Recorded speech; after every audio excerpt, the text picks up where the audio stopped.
Welcome back to English Nest Podcast, everyone. Today we're talking about something really fun. 3 simple ways to think in English all day long. Yeah, and the best part is you don't need a classroom, a teacher, or even another person. You just need your own brain. Exactly. So even boring little moments like washing dishes or waiting for a bus, they can become free English practice. I actually do the first habit every morning when I make my coffee. Honestly, it changed how fast I think in English. Ooh, I want to hear about that one. But first, Oh, right. Before we jump in, if you're new here, please hit that subscribe button and turn on notifications so you never miss a new Slow English episode. yes, please do. It really helps us keep making these free lessons for you. Okay, Jack, now let's get into habit number 1. All right. Habit number 1 is what I call become your own narrator. Ooh, I love that name.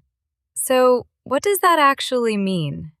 So imagine there's a little voice inside your head describing everything you do, like in a nature documentary. Like, Emma is now opening the fridge. She is looking for milk. Exactly like that. You just describe your own actions in English using very simple sentences. So instead of thinking in your own language, you just say what you're doing, but in English. Right. And here's the key part. Don't translate, just describe. Don't stop to find the perfect word. That's such a good point, actually, because a lot of learners freeze when they can't remember one word. Exactly. If you forget the word for kettle, you just say the thing that makes hot water. Simple. Keep moving. Oh, that's smart. So it's not about being perfect, it's about keeping the sentence flowing. Yes. Let's try a real example. Imagine you're walking to work. What could you say to yourself? Hmm. Maybe something like, I'm walking to the station. The weather is cold today. I am a little tired. Perfect. Simple sentences, present tense, no pressure at all. You're basically giving yourself commentary. It's a bit like being a sports commentator, but for your own boring life. Exactly. And honestly, that's what makes it fun. You start noticing all the small words you don't know yet. Oh, that's true. Like, I never knew the word for kettle in English until I tried this. See? That's the magic. You discover gaps in your vocabulary naturally while doing something totally normal. So this works while cooking, cleaning, getting dressed, basically any time. Anytime at all. Cooking is actually one of my favorites. I am cutting the onion. My eyes are watering. That's such a specific example, Jack, but I love it. It really shows you how simple the sentences can be. And you don't need long sentences. Short, clear thoughts are actually better for your brain when you're building this habit. Okay, so to recap this first habit, become your own narrator. Describe your actions in simple English, and don't stop for perfect words. Exactly. Just think in English, out loud or in your head, about whatever you're doing right now. All right, I love that one. Let's move on to habit number 2, shall we? Yes, and this one is a bit more playful. It's actually 2 quick games in one, and we call them our mental drills. Ooh, games. Okay, tell us about the first one. The first game is called the naming game. It's super simple, and you can do it anywhere. How does it work exactly? You just look around wherever you are and quickly name 5 things in English. Fast, no thinking too much. Oh, like right now, I could say chair, window, cup, lamp, notebook. Exactly. And you try to do it quickly, without stopping. That trains your brain to find words faster instead of slowly searching. So it's like building a muscle. The more you practice, the faster the words come. Exactly that. And you can make it harder too. Try naming 5 things that are, for example, red, or 5 things you can hear right now. Oh, that's a nice twist. Right now, I hear traffic, a fan, my own voice, and birds outside. See, that took a second, right? But that little pause, that's exactly the moment your brain is training. That makes sense. Okay, so what's the second game?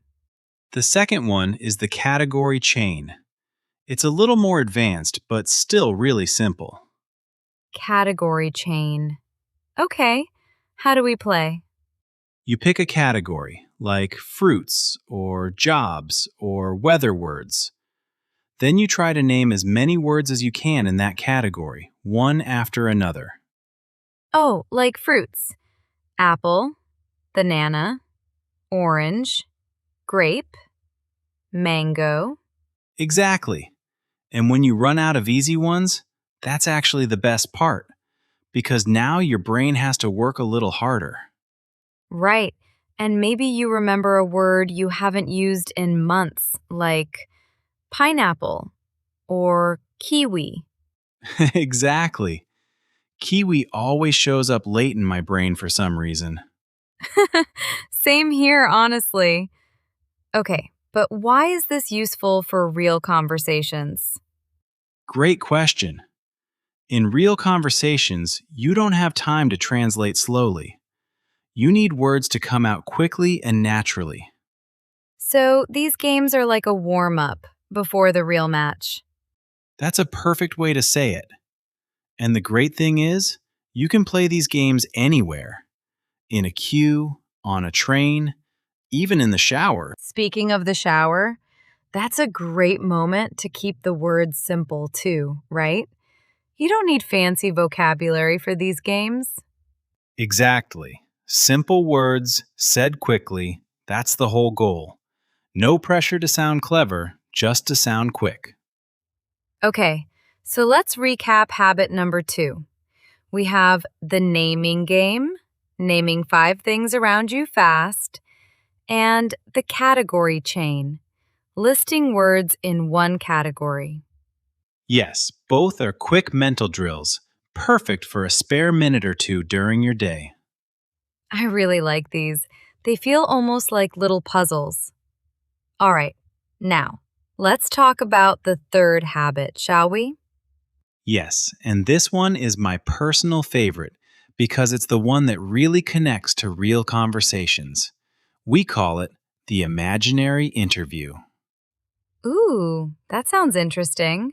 What does it involve? So, imagine someone is interviewing you in English about your day or your opinions, and you have to answer, but only in your head. Oh, like a little conversation with an imaginary person. Exactly.